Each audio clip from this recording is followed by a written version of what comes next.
Me fala 3 jogadores superestimados e 3 jogadores subestimados, na sua opinião. Vou começar pelo subestimado, então. A gente falou dele agora há pouco. O Dunga eu acho que foi um jogador subestimado. Se a gente pega o que o Dunga fez com a seleção brasileira, o que ele jogou na Copa de 94, todo mundo fala, Romário.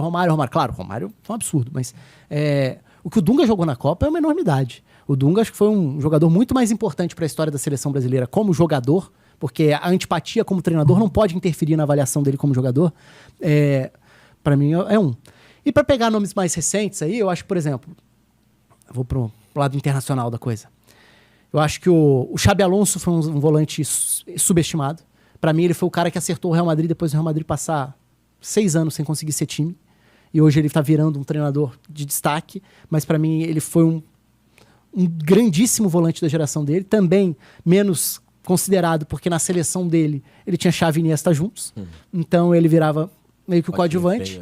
Mas para mim foi um dos melhores volantes dos últimos 15 anos do futebol mundial. Bebeto é subestimado. A gente fala assim, o Romário ganhou a Copa do Mundo sozinho. Não, cara, não ganhou sozinho.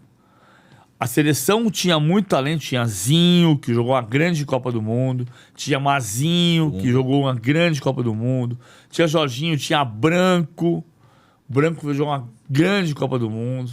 Adoro o Branco, tomar uma chopp com o Branco no Rio. Jogava muito também, né, Branco? Aldair, Márcio Santos. Tafarel. Mas o Bebeto era o grande coadjuvante.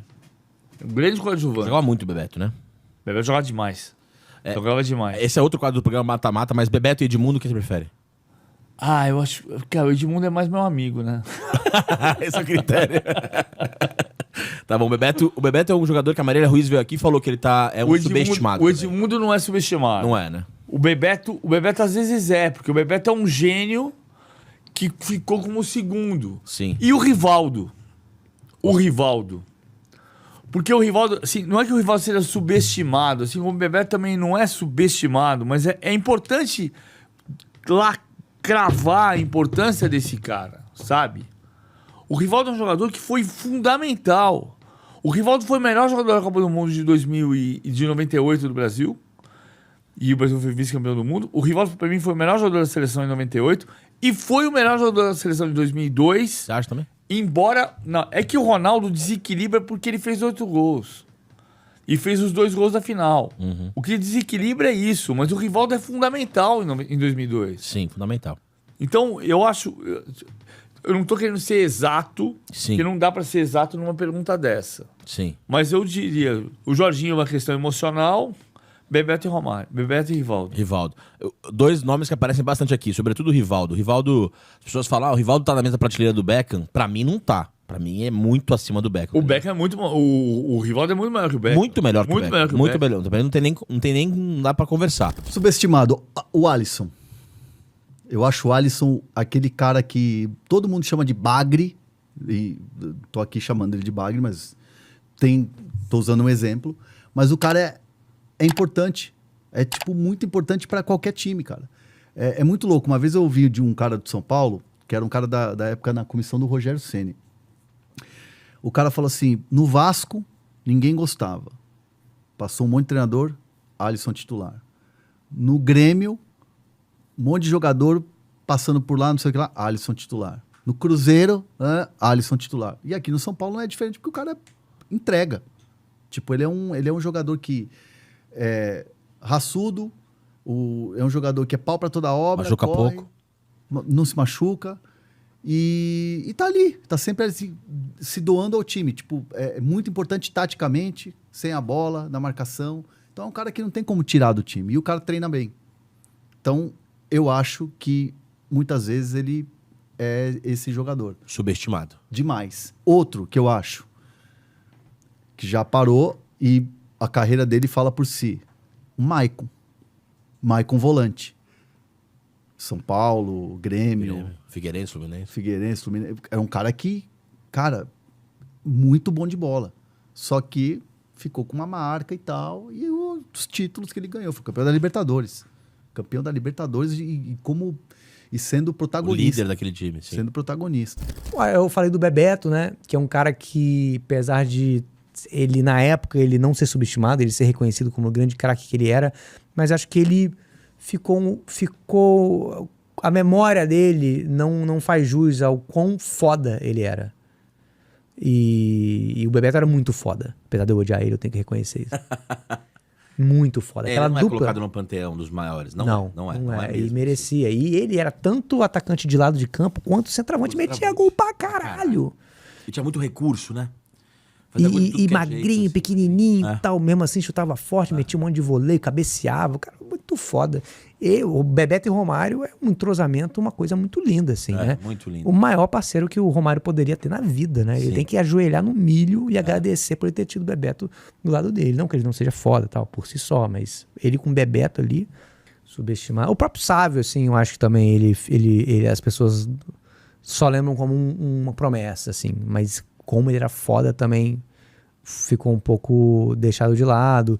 O fato dele não ter na seleção e no Real Madrid, né, ele ter tido a carreira que parecia que ele queria ter. Cara, tem um que eu acho que é quase unanimidade, que é o Danilo, né? Do Corinthians, que São Paulo. Que jogou muito no São Paulo, jogou muito no Corinthians. O Alexandre Losetti, até que hoje é comentarista do Sport TV, ele ainda na época de repórter do GE.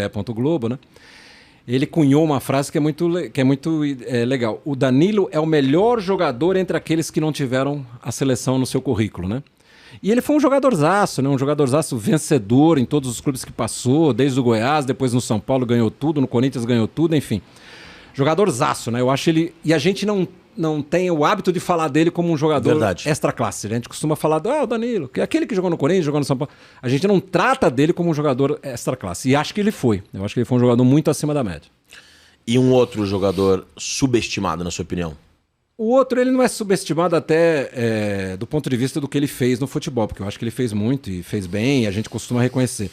Ele não é lembrado, que é o Careca.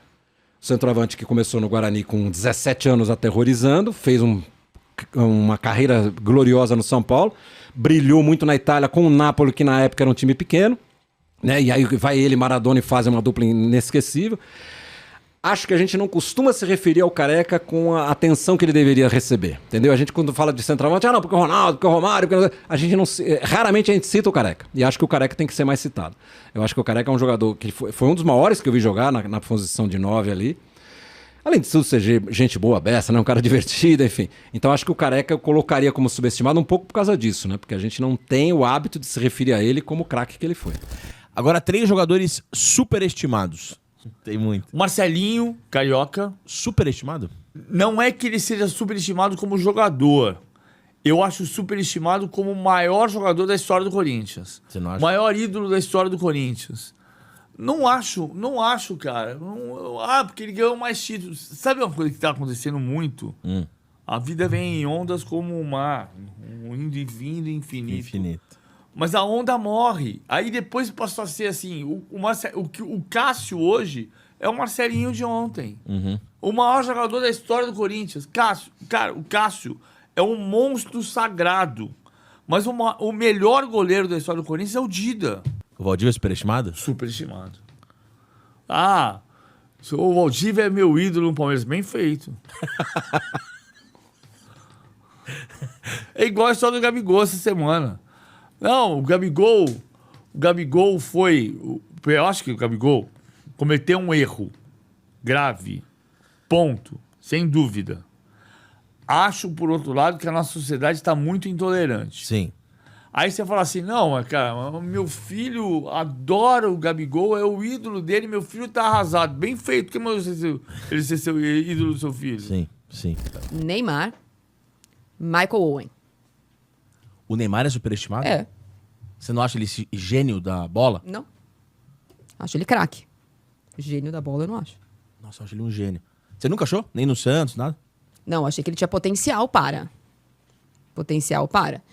Acho que o jogo contra o Barcelona é o primeiro choque de realidade para nós, patriotas e UP. Não que o Santos pudesse ganhar do Barcelona, mas podia pegar na bola. Só encostar. Nada, aquele Só jogo. encostar na bola. Que é... Eu acho ele superestimado porque eu acho que há uma esperança de que ele seja uma coisa que ele nunca foi, a não ser no Santos. A não ser no mercado local. Mas e aquela Champions de 2015 dele, brilhante? Então, brilhante, eu estou falando... Eu não estou dizendo que ele não é bom jogador. Sim.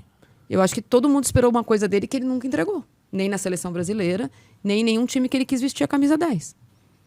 Acho que outros camisas 10 fizeram pelo seu time mais do que ele fez quando ele foi camisa 10 do seu time. Exceção feita ao que ele pôde fazer no mercado latino-americano e pelo Santos, esse período do começo dele, a gente esperava que ele fosse ser... Ele não foi, com todo o respeito, nem o melhor jogador da Olimpíada no Brasil. Quem foi? Foi o Luan.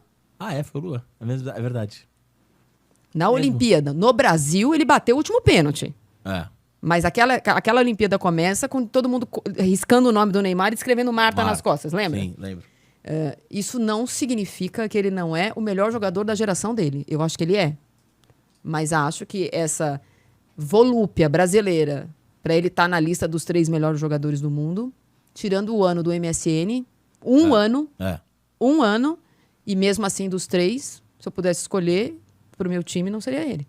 Então acho que ele é superestimado e é de uma geração, da geração dos brasileiros, ele é o melhor. Porém, eu acho que sempre a gente esperou dele, assim... Pô, o cara não ganhou nada na seleção brasileira, nem Copa América. Cara, eu acho o Grealish. Pra caralho. Acho um... o cara é camisa 10 e tal. Se acha pra caralho. Se acha pra caralho. Puta, eu acho... Superestimadaço também. Superestimadaço, velho. Grealish, tá aí. Tá, vou pegar agora um do futebol nacional. Tá bom. Vou pegar um do futebol nacional. Todo mundo acha craque e tal, e não é. Eu acho Fagner. Superestimado? Eu acho assim, um jogador importante, não sei o quê, tem história, mas eu não acho ele um craque, por exemplo. Eu não vejo ele como um craque de bola. Acho que o Fagner sempre foi mais do que realmente foi, assim, ou do que é, né? Tá jogando ainda. Coloco o Fagner nessa Como lista. superestimado. Na Europa, então, Inzaghi, lembra disso? Puta, perna de pau pra caralho. O que inventaram isso, né? Torres, aquele centroavante da senhora, da faz isso Espanha. também. Esses caras aí, Saka, Phil Foden, esses caras, vocês acham esses craques? Não acho. Grealish, porra. Puta, o Grealish é de doer, cara. O bata tudo, né? Bata tudo, aquele cabelo... Putz, isso aí acho muito superestimado. Muito superestimado. Eu acho que o William Arão foi superestimado por uma parte da torcida, que achava ele incrível, um jogador completo e sei lá o quê, e eu nunca achei. Eu acho que o William Arão é um cara que tinha muitos problemas na defesa. O William Arão é um cara que ficou muito tempo no Flamengo e eu lembro de 3 momentos que ele foi bem no Flamengo. Dentro desse enorme momento. O primeiro foi quando ele foi convocado pela seleção pela primeira vez. E ele, aliás, ele foi convocado, ele já não estava tão bem. Mas ele foi convocado porque ele estava jogando razoavelmente bem, mas nem foi o melhor momento dele no Flamengo. O segundo momento que ele foi bem foi em 19 com o Jorge Jesus. Mas ali, todo mundo foi bem. E ele também não ia bem sempre. Ele ia bem, mas ficou conhecida pela fase da Arão. Mas ali naquele time todo mundo foi bem. E eu até brinco, eu falo que o Flamengo ganhou a Libertadores do River depois que ele foi substituído, né? Ele foi substituído, entrou o Diego e aí o Flamengo foi campeão. E a outra fase que ele foi bem foi quando ele jogou de zagueiro improvisado com o Rogério Ceni. E só. Não acho que ele tenha sido, meu Deus, esse baluarte de 2019, que tal. Eu citei já o Neymar, eu acho que o Neymar é um deles, eu acho que ele é superestimado. Você acha ele superestimado? Acho ele superestimado. Eu acho que ele nunca foi o craque que a gente achava que ele seria, né? Então eu acho ele superestimado. Ele, quando ele surge no Santos, e eu tive o privilégio de acompanhar muito aquele surgimento dele no Santos, porque na época o Santos era muito mostrado no Sport TV. Porque a Globo sempre se preocupou mais com o Corinthians, com o Flamengo, com o Palmeiras, que eram times de maior apelo popular, né? E o Santos ficava muito no Sport TV. E aí eu fiz o título da Copa do Brasil do Santos, eu fiz o título da Libertadores do Santos. E aquele Neymar, né, nunca foi o que se imaginava que ele seria jogando na Europa, né? Ele teve até uma temporada muito boa no Barcelona, que ele chegou a ser artilheiro da Champions, né? Mas não passou disso, né? Ele sempre foi um coadjuvante do Messi, claramente, naquele time do Barcelona. Então, acho que esse é um deles. E o mais recente, que passou aqui pelo Brasil que nem um meteoro, né? É o James Rodrigues, o colombiano. Sempre achei ele um jogador... Não vou dizer meia boca, porque eu acho meio cruel, mas ele sempre foi um jogador mediano, né? Ele teve uma grande temporada, que foi aquela da Copa do Mundo no Brasil, que ele jogou muito. Um mês que ele jogou muito, né? Um mês que ele jogou muito, aí ele foi pro Real. e jogou uma primeira temporada bastante razoável e depois nunca mais, né? Até o fato do São Paulo ter contratado o Rames Rodrigues é uma coisa inexplicável. Porque ele foi decaindo, ele foi caindo de mercado para mercado, já estava lá no mundo árabe, estava sumindo, e de repente você contrata o Rames Rodrigues para vir jogar no São Paulo. Puta, desculpa, parece lugar comum, um Paquetá. Superestimado? Superestimado. Pô, nada contra, tá? Sim. Paquetá, não te conheço. Sim. Quem sou eu para falar? Torço por você, tomara que você arrebente e queime minha língua. Mas eu acho um pouco. Cara, um deles eu tenho que falar. Denilson, cara. Denilson, cara. Denilson... Cara, o Denilson não tem 80 gols na carreira, cara. Atacante, velho. 2 Copas do Mundo, né? 2 Copas do Mundo no currículo, né?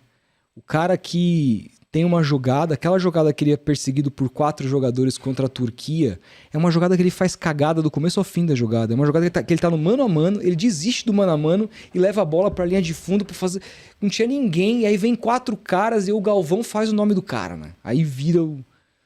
Eu acho que ele foi bom jogador, acho que... Agora sim, a carreira dele, o Betis, você vai ver os números, gols e assistências patéticos. Isso no auge da carreira dele. Mas ele tem boas partidas, gente, na camisa da seleção. Ele já faz bons jogos de eliminatórias. Era um reserva que precisava ali segurar a bola, fazer uma firulinha, ele fazia o trabalho, entendeu? Mas, cara, o Denilson... Se tem uma imagem do Denilson, acho que muito maior Do que ele do foi. que ele foi, cara.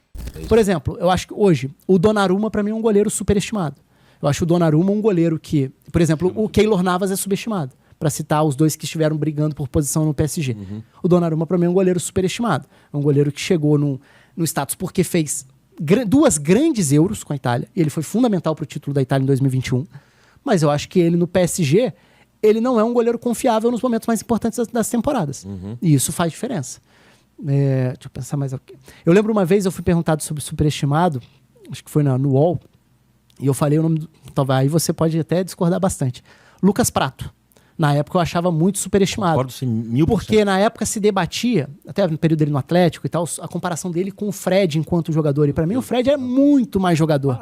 E o Lucas Prato era visto como um grande atacante do futebol brasileiro. Não, ele era um bom atacante, importante, teve bons momentos e tal.